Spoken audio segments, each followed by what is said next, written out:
부동산 뉴스 따라잡기 시간입니다. 이 부동산 시장 침체라는 얘기는 이제 귀에 못이 박힐 정도인데요. 그렇다면 침체에서 벗어날 수 있는 묘책은 없는 것일까요? 한 보고서에 따르면 지금의 분위기를 바꾸기 위해서는 세제 정책의 변화가 필요하다는 주장이 나왔습니다. 이를 중심으로 침체에서 벗어날 수 있는 방안은 없는지 알아보도록 하겠습니다. 도움 말씀에 김홍진 해설위원 나오셨습니다. 안녕하십니까? 네, 안녕하세요. 반갑습니다. 네, 계속된 대책들이 나왔고 또 5.10 네네. 대책까지 나왔는데 뭐 네네. 시장에는 별다른 효과가 없었습니다. 그런데 한 연구소에서 지금 부동산 시장에 필요한 대책은 바로 세제 정책이다라는 보고서를 내놨는데요. 네네. 어떤 내용인가요? 네, 맞습니다. 먼저 5.10 종합대책을 평가해 보면은 뜸만 잔뜩 들이다가 결국 밥이 타버린, 즉 알맹이가 빠진 대책이었다, 이렇게 개인적으로 생각을 합니다. 빗장을 다 푼 것이 아니라 오히려 빗장이 더 튼튼해져 버린 안타까운 대책이라고 생각이 됩니다. 유로존 위기감과 글로벌 경기 악화 등으로 인해서 국내 경기 침체가 가속화되고 부동산 거래량과 시세도 뚝 떨어지는 등 현재 국내 부동산 시장이 심한 몸살을 앓고 있는 실정입니다. 이에 따라 근본적인 정책 변화를 모색해야 된다는 측면에서 세제 정책이 부각된 것이 아닌가 이렇게 판단을 하고 있습니다. 건국대 부동산 도시연구원에서 전국의 부동산 전문가를 대상으로 한 최근의 조사에 따르면은 응답자의 약 44%가 세제 정책에 대한 개선, 그 중에서도 특히 양도소득세와 취득세에 대한 완화를 뽑았습니다. 조세 완화는 부동산 시장에 직접적인 영향을 끼치기 때문입니다.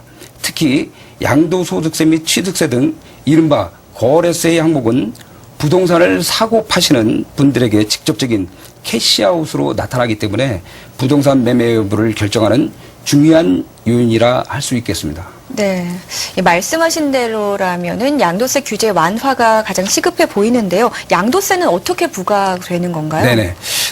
현행 양도소득세에 대해서 간단히 말씀드리면은 양도소득세는 분류과세 항목으로 실질 양도 차익에 대하여 2년 이상 보유기간을 기준으로 1,200만 원까지는 6%, 4,600만 원까지는 15%, 8,800만 원까지는 24%, 3억 원까지는 35%, 그 이상에 대해서는 38% 누진 과세하게 됩니다. 네, 뭐 양도세와 관련된 논란들이 많이 일어나고 있는데요. 뭐 현실적으로 도움은 되겠지만 도입을 할 수 있느냐가 문제일 것 같습니다. 어떻게 보십니까? 네, 말씀하신 대로 지난 6월 8일 3주택자 60%, 2주택자 50% 등 다주택 중과세 폐지 이슈가 있었습니다. 현재 상황만 보면 시장 침체 상황이 지속돼 다주택자 중과제도를 유지할 이유가 별로 없어졌고 중과제도를 없애더라도 집값 상승 기대감이 꺾인 이상 투기적 거래가 재현될 가능성은 거의 희박하다고 보고요. 다주택자 양도세 중과 폐지에 관계해서는 그 시점이 가장 큰 문제라고 판단을 하고 있습니다. 최근 정부에서도 거래 활성화 대책이 필요하다고 해서 여러 방안들이 모색하고 있는 것 같지만 도입 여부는 아마 결코 쉽지 않을 것으로 그렇게 판단을 하고 있습니다. 네, 말씀하신 대로 양도세와 또 취득세 완화가 필요하다. 그래서 이제 취득세에 대한 얘기를 한번 해볼 텐데요. 네네. 한시적으로 취득세 감면 혜택이 있었는데 일부 효과도 있었습니다. 하지만 지자체의 반발이 아주 컸었거든요. 다시 도입된다는 게 가능할까요? 사실은 이게 취득세 관련된 세금은 지자체로서는 가장 밀접한 관계가 있다 이렇게 볼 수가 있겠습니다. 허나 취득세 관련된 내용에 프로티지가 높아감으로 해서 거래가 많이 일어날 경우는 지자체 소득이 되겠습니다만은 거래가 지금 일어나지 않는 상황에서 취득세마저도 감면 혜택이 없으면은 더 거래가 일어나지는 않기 때문에 오히려 지자체에서도 손해가 아닌가 이렇게 판단을 하고 있습니다. 그래서 양도세 완화는 매도 물량을 좌우하는 요인이라고 보면은 취득세는 매수 물량을 좌우하는 요인이라 볼 수 있을 것입니다. 그래서 근본 5.10 활성화 대책에서 가장 큰 핵심이 부동산 거래를 할 수 있는 정책이 나왔어야 되는데 그게 빠진 게 하나의 큰 미흡된 점이라 이렇게 할 수 있겠습니다. 뭐 거래세 항목에 대해서 살펴봤는데 네네. 이제 보유세도 완화할 필요가 있다라는 주장이 나왔거든요. 뭐 종합부동산세 같은 경우에는 처음보다 완화가 되긴 했지만 여전히 논란이 되고 있습니다. 뭐 앞으로 해법이 좀 있을까요? 글쎄 이제 이 보유세 관련해서는 이제 말도 많고 탈도 많은 항목이 아닌가 이렇게 판단을 하고 있습니다. 돈 없는 서민들은 가뜩이나 생활고를 겪고 있는데 보유세 증가에 따른 아니면은 기존 보유세로 인해서 더 어려워지고 있고 오히려 다주택자들은 보유세를 완화함으로 해가지고 이득을 챙기는 현상이 벌어지고 있기 때문에 굉장히 이제 민감한 사안인데 경제협력개발기구 OECD에 따르면은 우리나라의 총 조세 대비 부동산세 비중이 11.24% 정도 되고요. 취득세 등 부동산 거래세가 7.9%로 OECD 평균 1.9%에 비하면 월등히 높은 비중임을 알 수가 있습니다. 또 거래세는 내리고 보유세는 올리는 것이 세제 운영의 기본 방향이고 세계적 추세이긴 하지만은 현재 집을 가지고 있는 그런 죄로 어려움을 겪고 있는 다수의 서민들을 위해서는 한시적이라도 보유세인 재산세의 완화를 고려할 시기가 아닌가 이렇게 판단을 하고 있고요. 또 네. 다주택자에 관련돼서는 여러 가지 제재 조치가 있어야 된다고 하는 일면도 있다고 봅니다. 네. 그렇군요. 금융 쪽으로 좀 살펴보도록 하겠습니다. 네네. 뭐 금융 쪽에서는 역시 총부채 상환 비율 DTI에 대해서 논란이 아주 많습니다. 뭐 현실적으로는 이 DTI가 지금은 필요가 없다라는 주장도 있지만 이 1,000조 원에 가까운 가계부채를 생각할 때는 풀어서는 안 된다 하는 입장과 좀 팽배하게 입장이 갈리고 있는데요. 만약 완화가 된다면은 시장에 미치는 영향은 어느 정도나 될까요? 네, 말씀하신 대로 이 DTI 규제 관련돼서 제가 뭐 언론에 칼럼도 지금 쓰고 있습니다만은 반복해서 이제 언급을 했습니다만은 DTI 규제 그 완화에 대한 정부의 고민은 아마 클 것으로 예상을 하고 있습니다. 2002년도 가계부채가 440조 정도였는데 지금은 약 1,000조, 1,000조를 10,000원짜리로 펼치게 되면 달을 19번 왕복할 수 있는 어마어마한 금액입니다. 네. 그래서 가계부채가 보통 심각한 수준이 아니다 이렇게 말씀드릴 수 있고요. 그러나 DTI 완화가 가계부채를 더 증가시킬 것이라는 그런 공식에는 신중을 기해야 될 것이라고 판단을 하고 있습니다. 획일적인 DTI 규제보다는 주택 실수요자 한해서 DTI 규제 완화라든지 다양한 시나리오에 대한 보완책과 함께 규제를 조속히 완화하여야 가뜩이나 얼어붙은 부동산 시장을 활성화할 수 있는 요인 중에 하나가 될 것이라고 조심스럽게 판단을 하고 있습니다. 네, 뭐 세제와 금융 분야에 대해서 살펴봤는데 이 밖의 대안으로 어떤 것들이 필요한지 또 개인적으로 보셨을 때 어떠한 해법들이 나와야 좀 시장의 약효가 발휘가 될까요? 예, 저도 이제 부동산 한 전문가로서 이곳저곳 강의도 하고 여러 가지 이제 책도 저술하고 있습니다만 정책을 이 자리에서 짧은 시간에 이제 말씀드리기는 좀 어려울 것 같고요. 지금 전 국민의 약 20%에 해당하는 930만 명 정도가 부동산 관련된 산업의 생계를 의지하고 있습니다. 부동산 시장 침체를 이대로 방치하게 되면은 국민들 대부분이 고통이라는 수렁에 더욱 빠지게 된다 이렇게 판단을 하고 있고요. 그래서 주택시장 침체로 서민들이 특히 고통이 극에 달해 있다 이렇게 생각하고 있습니다. 대출을 받아 갚지 못해가지고 벼랑 끝으로 몰리고 있고 결국 경매로 넘어가고 신불자로 전략하는 일도 이제는 비일비재합니다. 정부에서 대책을 발표하는 것이 중요한 것이 아니라 그 대책이 실효성이 있어서 국민들이 마음 놓고 따라갈 수 있도록 하는 것이 더 중요하다 이렇게 판단을 하고 있습니다. 또 국회에서도 정부에서 정책을 발표하면은 계속 가지고만 있는 게 아니고 최대한 빨리 발표되는 대책들을 시장에서 빨리 적용할 수 있도록 법안 통과에 결코 소홀해서는 안 될 것이라 이렇게 판단을 하고 있습니다. 네. 지금까지 침체된 부동산 시장을 살리기 위한 방안 또 묘책에 대해서 알아봤습니다. 두 번째 부동산 뉴스 따라잡기 이슈로 임대주택에 대해서 살펴보도록 하겠습니다. 주택 임대 사업자 수가 역대 최고치라고 하는데요. 어느 정도인가요? 그렇습니다. 지금 최근 이제 부동산 불경기에도 불구하고 지금 약 800조에 이르는 부동자금이 어디 갈 데가 없다 보니까 더군다나 또 정부 차원에서 세제 혜택을 주는 여러 가지 효과 정책들이 있기 때문에 임대사업자가 좀 폭증을 하고 있는 그런 현실이다 이렇게 말씀드릴 수 있겠습니다. 최근 도시형 생활주택 등 수익형 부동산 매입 바람이 거세지면서 한 가구 이상을 5년간 임대 세액을 받는 민간 임대사업자 수가 급증을 하고 있는데요. 작년 말 기준으로 주택 임대사업자 수가 약 3만 9천여 명을 기록하고 있는데 2010년도 말에 비해서 13.8% 정도가 늘어난 수치입니다. 안정적 수익 구조 마련을 원하는 투자자들과 정부의 임대차 시장 불안 해소를 위해서 지속적으로 추진 및 시행하고 있는 주택 임대 사업 규제 완화가 맞물리면서 임대 사업자 수가 빠르게 늘고 있다 이렇게 판단을 하고 있습니다. 네, 사업자 수가 늘어난 만큼 또 등록된 임대주택도 많아졌을 것 같습니다. 네네네. 어느 정도 규모인가요? 임대주택으로 등록된 주택수 역시 전국 총 27만 5천여 가구로 지난 2007년도 이후 최대 증가폭을 지금 보이고 있고요. 2004년도 약 18만 5천여 가구에서 2011년 약 27만 5천여 가구로 7년 만에 약 9만 5천여 가구가 증가하였습니다. 2011년도 말 기준으로 전국 임대사업자들이 임대사업용으로 등록한 주택 약 27만 5천 호를 면적별로 분석을 해본 결과 전용 40제곱미터 이하가 약 12만 3천여 호, 전용 40에서 한 60해배 제곱미터 이하가 약 11만 2천여 호로 전용 60제곱미터 이하가 전체 임대사업용 주택의 85.6%의 대부분을 차지했습니다. 전용 60에서 85제곱미터 이하는 약 2만 9천 호였으며 전용 85제곱미터 초과 중대형은 약 1,700호에 불과합니다.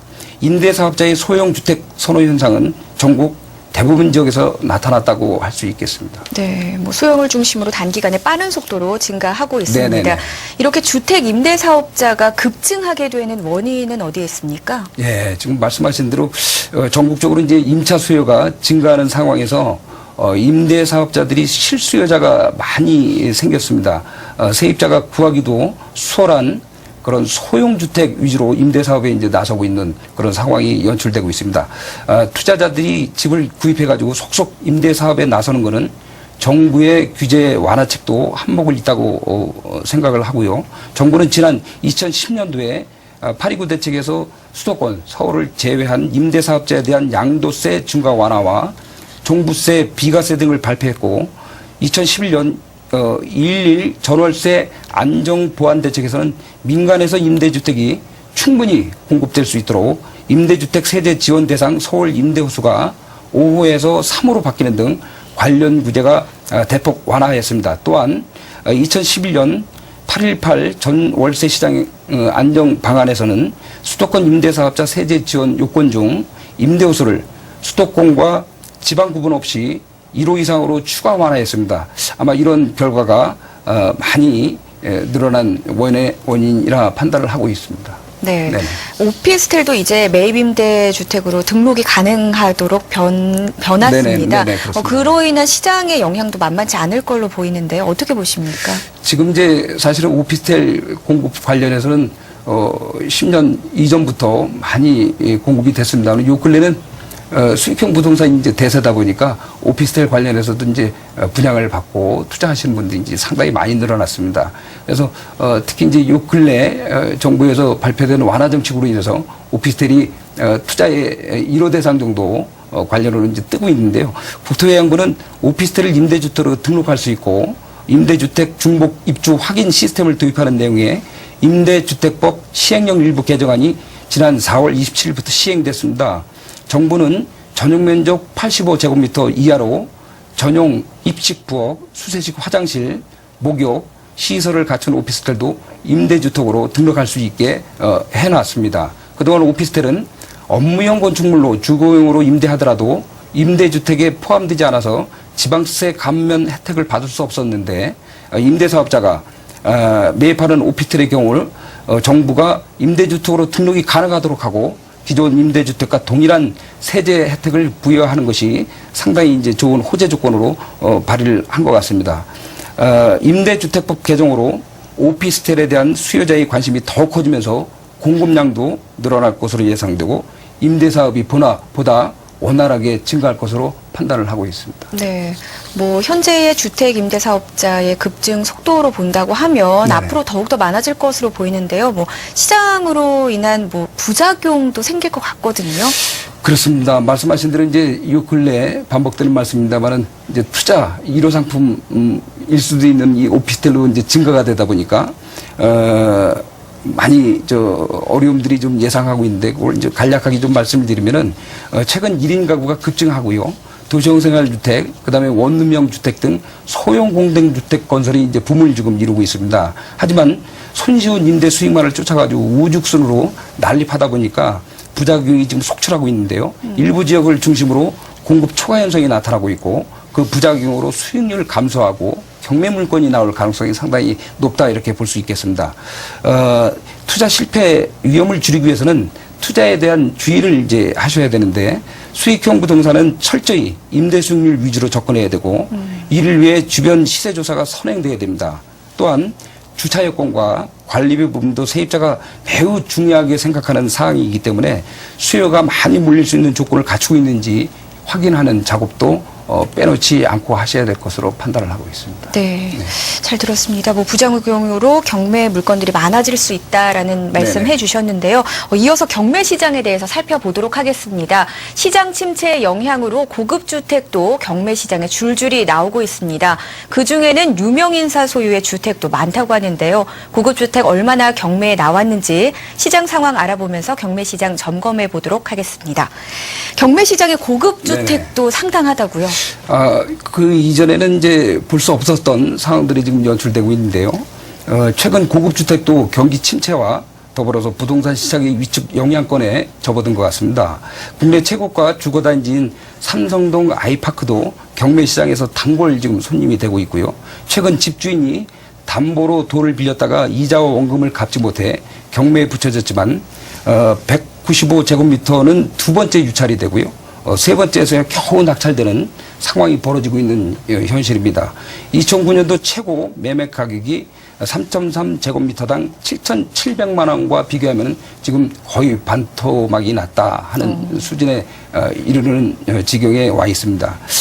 또 최근 웬만해서는 경매에 잘 나오지 않는 지역인 평창동과 성북동에서도 고급 주택이 경매장에 나와 눈길을 끌고 있는데요. 평창동과 성북동 소재의 단독주택들은 부의 상징이라는 의미가 있어서 최후의 순간이 아니면 경매장에 나오기가 상당히 드문데 최근 경기가 어려우면서 이와 같은 상징성도 같이 무너지고 있는 상황이 연출되고 있습니다. 네, 최근 유명인들의 주택들도 경매 시장에 나와서 화제가 되고 있는데요. 네. 어떤 분들의 주택이 있었나요? 여러분들 이름만 되면 이제 아시는 분들이 경매 시장에 이제 나오시게 된 상황을 맞게 됐는데요. 극심한 주택 시장 침체 속에 재벌 회장과 유명 연예인들이 고급 주택도 지금 경매 시장에 나와 이목을 끌고 있습니다. 먼저 신명수 전 신동방그룹 회장의 성북동 자택이 1,901억 원 때문에 강제 경매에 나왔고요. 지난 4월 전 성지건설 회장의 성북동 자택도 경매에 나왔지만 유찰이 되었고 개그맨 출신 감독 심영래 씨도 영화 제작사로 나서면서 지게 된 채무 등으로 인해서 소유하고 있는 타워팰리스가 경매에 나왔습니다만은 두 번 유찰되고 7월 5일 그러니까 어제도 유찰이 되는 수모를 겪고 있습니다. 네, 예전에는 어마어마한 가격을 자랑하고 인기도 있었는데 이렇게 고급 주택들이 경매 시장에 계속 나오게 되는 이유는 어디에 있나요? 지금 고급 주택도 이런 불황의 시대를 벗어날 수 없다 이렇게 판단을 하고 있습니다. 최근 최고가 주택들이 줄줄이 경매에 나온 이유로는 여러 가지 복합된 내용들이 있겠습니다만 몇 가지 주된 이유를 크게 두 가지로 요약해서 말씀드리면 첫째는 여러분들이 잘 아시는 미국발 금융위기와 유럽발 재정위기로 인해서 경기 침체의 장기에 따른 영향 때문이고요. 두 번째는 극심한 주택시장 침체 때문이라고 말씀드릴 수가 있겠습니다. 네, 고급 주택이니까 가격도 어마어마하게 비싸겠죠. 그렇습니다. 예. 그렇기 때문에 경매 시장에 나와도 좀 가격이 좀 높을 거라고 예상이 됩니다. 네네. 현재 부동산 시장의 상황을 봤을 때 좀 거래가 될 거라고 보십니까? 어떻게 보십니까? 지금 얘기하신 대로 고가 주택은 가격 자체가 너무 크기 때문에 일반인들 접근이 상당히 이제 어렵고 고급 주택이 경매 시장에 나왔을 때는 그렇기 때문에 낙찰이 이제 쉽지가 않은 이유 중에 하나입니다.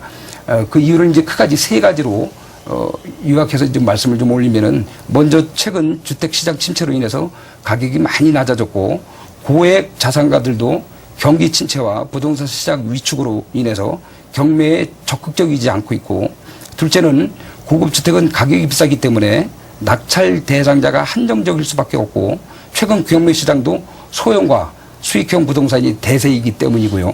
마지막으로 세 번째는 고급 주택들은 입지와 희소 가치는 있지만 황금성이 매우 떨어지기 때문에 낙찰이 쉽지 않은 그런 이유가 되겠습니다. 네.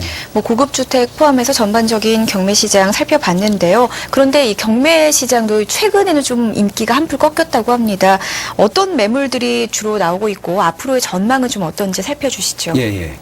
말씀하신 대로 지금 수도권 부동산 경매 낙찰 건수가 2011년 3, 4분기 때 14,000건이 올해 1분기 때는 약 7,100건으로 최근 경매 시장의 인기가 하루가 다르게 약화되고 있는데, 그 이유로는 부동산 가격 하락기에는 경매에 참여해서 수익을 내기란 여간 힘든 게 아니고요. 잘못해서 경매에 달려들었다가는 큰 낭패를 볼 확률이 크기 때문입니다. 불황기일수록 경매 시장에는 물건이 많이 쌓여 있어서 선택의 폭은 상당히 넓지만 그에 따른 좋은 물건을 고르는 일은 더욱 어렵고, 낙찰을 받은 뒤에 제일 중요한 시세가 더 떨어져서 수익률이 나오지 않는 것도 여러 이유 중에 하나입니다. 최근 경매 시장에 나오는 물건들은 주상복합 아파트, 고급 주택, 중소형 빌딩, 상가 뭐 다양한데요. 줄을 이루는 것은 그래도 일반 아파트로서 조여는 주택담보대출 원리금 폭탄을 감당하지 못하고 속속 경매에 나오고 있는 그런 실정입니다. 지난 2006년에서 2007년 부동산 시장이 과열이 최고조에 달했을 때 구입한 하우스 푸어, 레버리지 푸어라고도 말씀드릴 수 있겠는데요. 채무 상환 능력이 최근 한계에 도달되어 있고 설상가상으로 집값이 계속 하락하고 있기 때문에 주택 거래마저 중단되니까 손절매 등으로 처분하려고 해도 방도가 없어서 발만 동동 구르고 있는 실정이 지금 와 있습니다. 그리고 앞으로 경매 시장의 전망은 현재처럼 부동산 경기 침체가 최악의 상황을 벗어나지 않는 한 하반기는 경매 물건이 더 늘어날 가능성이 매우 높다, 이렇게 말씀드릴 수가 있겠습니다. 네. 아마 연말 대선을 앞두고 여론에 민감할 수밖에 없는 상황으로 인해서 원리금 거치 기간을 연장해 주는 등 특단의 대책이 없는 한 올 하반기에도 경매 물건이 계속적으로 급증할 수밖에 없다. 그것이 바로 지금의 현실이다, 이렇게 말씀드릴 수 있겠습니다. 네. 그런 상황이 이어지다 보면 말씀하신 대로 경매 시장에 물건들이 쏟아지게 되는데 네. 그중에서 좀 알짜 물건을 고르는 팁이 있을 것 같습니다. 어떤 것들 유의해야 될까요? 제가 이제 모 언론에 이제 칼럼을 경매 관련해서 일부 이제 요약해서 이제 말씀을 올렸습니다만은, 경매에 참여하시는 분들이 어느 뭐 학원이나 아카데미나 기타 이제 학교에서조차도 경매의 가장 중요한 게 권리 분석이라 이렇게 말씀을 하시는데, 제가 생각할 때는 경매에 참여하시는 모든 분들이 권리 분석은 기본이다, 이렇게 보는 거예요. 그래서 경매장에 오신 분들이 권리 분석을 안 하고 오시는 분들은 없으니까 말이죠. 제일 중요한 거는 이익 분석을 해야 되는데, 내가 경매를 받고 나서 향후 시세가 조금 변동이 있더라도 이익을 취할 수 있는 거는 발품이다, 이렇게 보는 겁니다. 네. 현장 조사를 철저히 해야 그것이 바로 경매의 수익률과 직결이 되고, 그래서 제가 말씀드리는 거는 경매는 곧 발품이다. 첫째도 발품이고 둘째도 발품이고 마지막도 발품이기 때문에 발품을 팔아서 철저하게 현장 조사를 해야 투자에 실패하지 않을 확률이 높다, 이렇게 말씀드릴 수 있겠습니다. 네. 그럼 아직까지는 이 경매 시장에서 이익을 창출할 수는 있는 가능성이 있다는 말씀이신 거죠? 그렇습니다. 뭐든지 옥석을 가리는 그런 시야가 이제 필요하고요. 이전에는 습과 나무를 봐야 된다는 차원에서 뭐 습만 강조하는 경우도 상당히 많았었는데, 요 근래는 습, 나무 관계없이 전부 다 잘 봐야 됩니다. 그래서 네. 언제 경매에 참여하시더라도 실수하지 않도록 할 수 있는 것은 전반적인 흐름이나 현장 조사, 권리 분석, 입지, 이런 모든 것들을 잘 파악해서 판단해 하셔가지고 행동으로 옮기셔야 될 것 같습니다. 네, 잘 네. 들었습니다. 네. 오늘 도움 말씀에 김홍진 해설위원과 함께했습니다. 고맙습니다. 고맙습니다. 이상으로 RTN 뉴스를 모두 마치겠습니다. 함께해 주신 여러분 고맙습니다.